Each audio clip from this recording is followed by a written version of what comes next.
नमस्कार, चंडीगढ़ से आपका स्वागत है। मैं हूं आशुतोष। आइए सबसे पहले नजर डालते हैं कुछ अहम खबरों पर। सरकार ने तीनों कृषि कानून वापस लेने का किया फैसला। प्रधानमंत्री ने राष्ट्र के नाम संबोधन में आज सवेरे की ये घोषणा। कहा, संसद के आगामी सत्र में कृषि कानूनों को निरस्त करने के लिए पूरी की जाएगी कानूनी प्रक्रिया।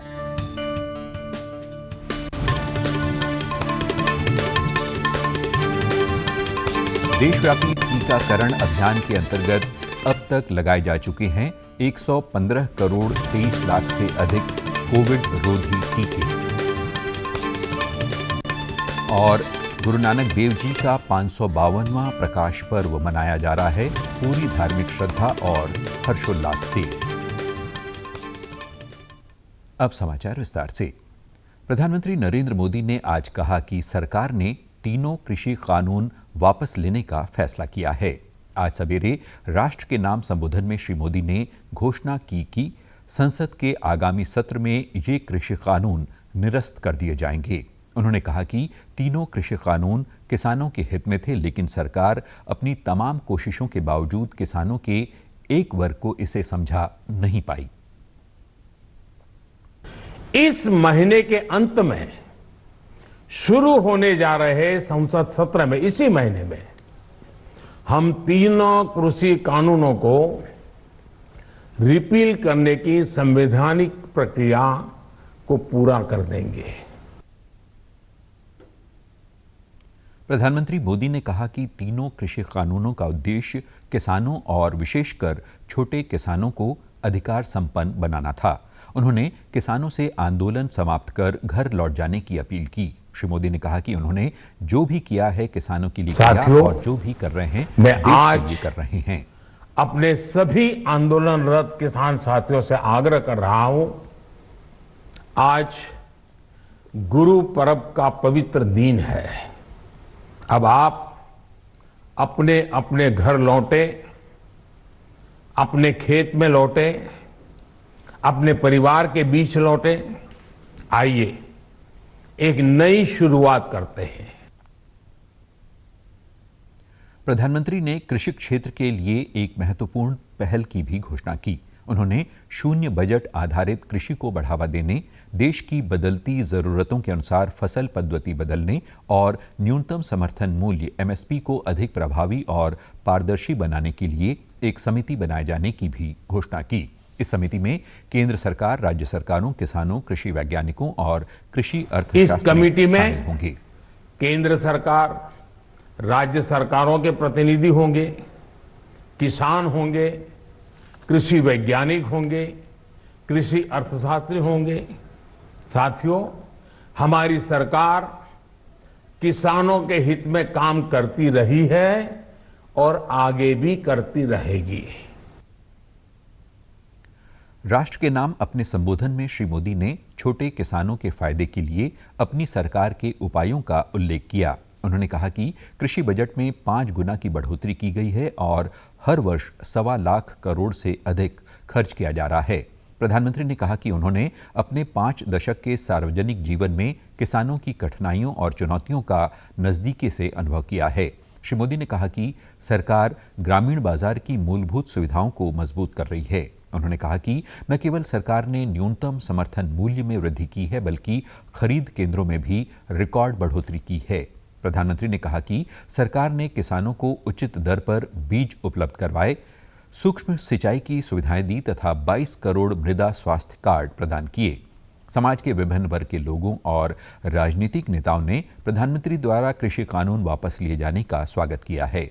भारतीय जनता पार्टी के वरिष्ठ नेता संजय टंडन ने इस निर्णय को ऐतिहासिक बताया है।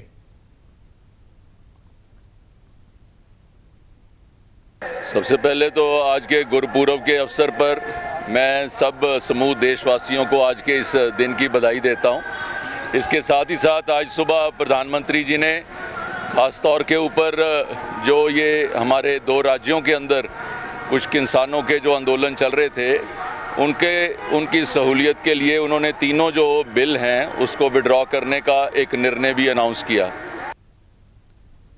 चंडीगढ़ नगर निगम के चुनाव प्रभारी विनोद तावड़े ने भी प्रधानमंत्री के इस ऐलान को आज के इस पावन दिवस पर आदरणीय प्रधानमंत्री जी ने सबको खुश करने वाली घोषणा की है और मुझे लगता है कि किसान के हित में काम करना, किसान के लिए कानून करना और देश के हित में उस पर विचार करना, ये आज सब खुशी का दिन है और इसे जो है वो सब भूलकर हम किसान के हित में आगे जाकर काम करने की कसम खाएं और हम काम पे लग जाएं। किसानों ने भी इस फैसले पर खुशी we are very grateful to our PM कि उन्होंने गुरपुर वाले दिन मतलब काले कानून भी वापस लिए और करतारपुर का लांघा भी खोला, तो we are thankful to him. विभिन्न राजनीतिक दलों और कृषि संगठनों ने कृषि कानून वापस लिए जाने के लिए प्रधानमंत्री का धन्यवाद किया है। आम लोगों का कहना है कि इस फैसले से विभिन्न स्थानों पर किसान आंदोलन से प्रभावित हो रहा जनजीवन सामान्य हो जाएगा। राष्ट्रीय कोविड टीकाकरण अभियान के तहत अब तक 115 करोड़ 23 लाख से अधिक कोविड रोधी टीके लगाए जा चुके हैं। स्वास्थ्य मंत्रालय ने कहा है कि कल 72,94,000 से अधिक टीके लगाए गए। देश में पिछले 24 घंटों के दौरान कोरोना के 11,000 नए मामले सामने आए तथा अब देश में 1,26,620 सक्रिय मामले हैं। ये कुल मामलों के 1% से भी कम है और इस समय 0.37% है, जो पिछले साल मार्च के बाद से सबसे कम है। मंत्रालय का कहना है कि वर्तमान में स्वस्थ होने की दर 98.28% है, जो पिछले साल मार्च से सबसे ज्यादा है। पिछले 24 घंटों में 12,000 से ज्यादा लोग कोविड से ठीक हुए। कुल स्वस्थ होने का आंकड़ा 3,38,97,921 पर पहुंच गया। संक्रमण की साप्ताहिक दर इस समय 0.92% है, जो पिछले 56 दिनों से 2% कम है। संक्रमण की दैनिक दर 0.98% है, जो पिछले 46 दिनों से 2% कम है। कोरोना महामारी से मरने वालों की संख्या 4,65,082 तक पहुंच गई है। पिछले 24 घंटों में 459 लोगों की कोरोना से मौत हुई। अब तक 62 करोड़ 93 लाख से अधिक लोगों का कोरोना परीक्षण किया जा चुका है। नई दिल्ली के प्रगति मैदान में लगाए गए अंतर्राष्ट्रीय व्यापार मेले में हरियाणा के मुख्यमंत्री मनोहर लाल ने हरियाणा राज्य दिवस के अवसर पर हरियाणा पैवेलियन का उद्घाटन किया। ये आत्मनिर्भर भारत, आत्मनिर्भर हरियाणा की थीम पर तैयार किया गया है। इस अवसर पर मुख्यमंत्री ने पैवेलियन को देखा और बातचीत में राज्य के विभिन्न क्षेत्रों में हो रही प्रगति के कामों की जानकारी ली।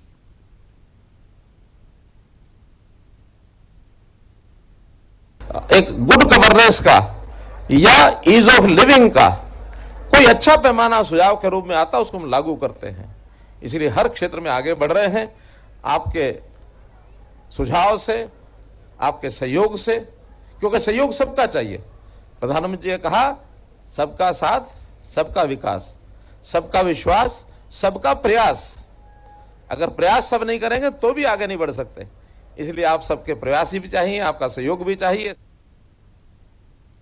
प्रगति मैदान प्रांगण में हरियाणा के सांस्कृतिक कार्यक्रम का आयोजन किया गया, जिसमें प्रदेश के मुख्यमंत्री मुख्य अतिथि के रूप में मौजूद रहे।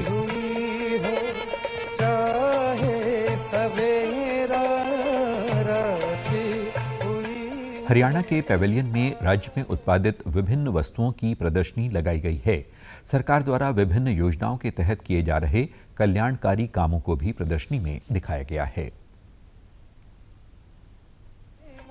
हरियाणा के बिजली मंत्री रणजीत सिंह ने कहा है कि प्रदेश में बिजली की कोई कमी नहीं है। सभी छोटे व बड़े उद्योगों को पर्याप्त मात्रा में बिजली दी जा रही है।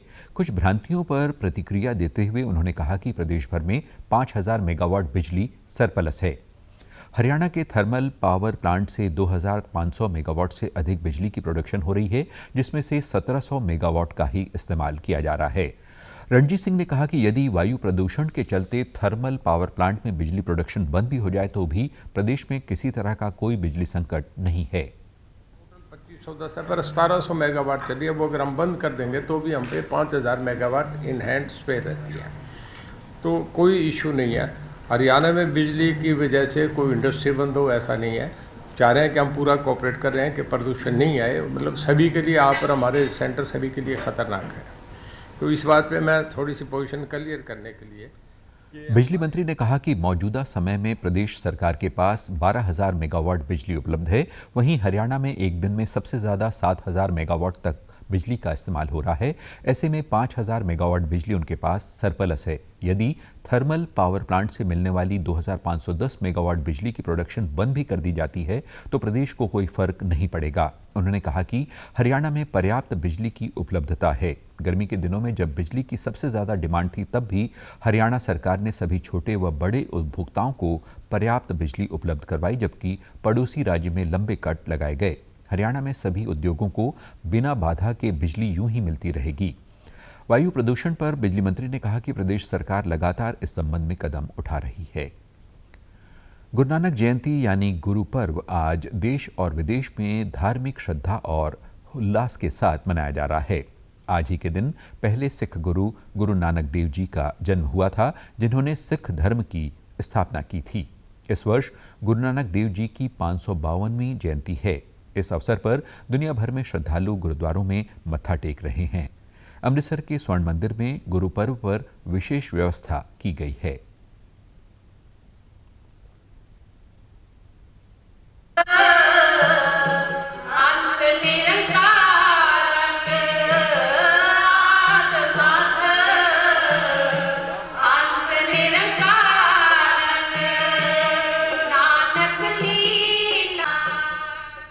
आज सभी गुरुद्वारों में विशेष कीर्तन चल रहा है और बुद्धिजीवियों द्वारा गुरु जी के संदेश के बारे में नौजवान पीढ़ी को जानकारी दी जा रही है।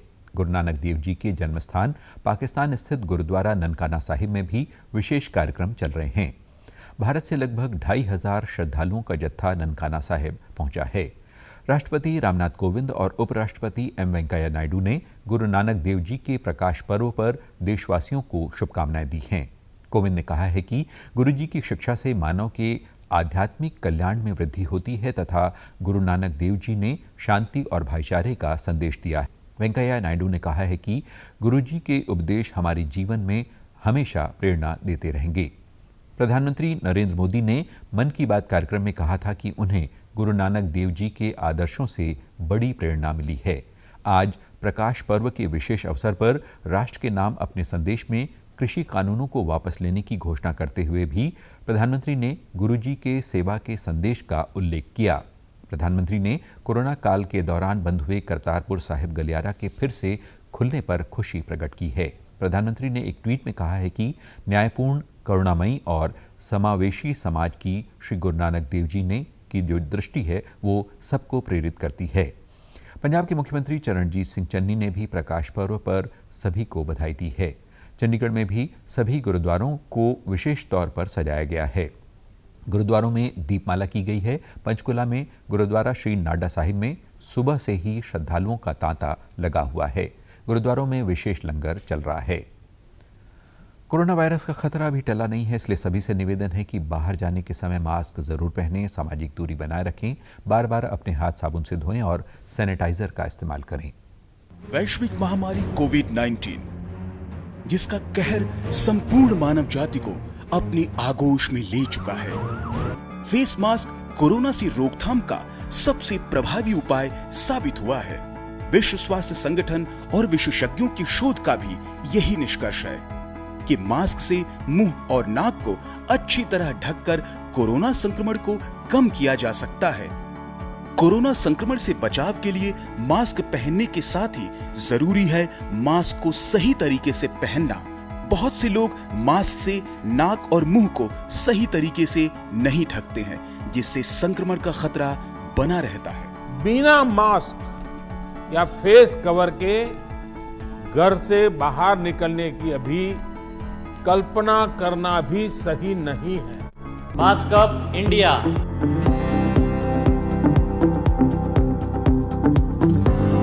और आप हमारे समाचार YouTube channel DD news Chandigarh, Facebook DD news Chandigarh और Twitter handle DD news CHD पर भी देख सकते हैं। इसी के साथ चंडीगढ़ से समाचारों का सिलसिला समाप्त होता है। अब मैं स्टूडियो से बाहर जा रहा हूं तो अपना मास्क पहन रहा हूं। आप भी घर से बाहर जाएं तो मास्क जरूर पहनें। नमस्कार।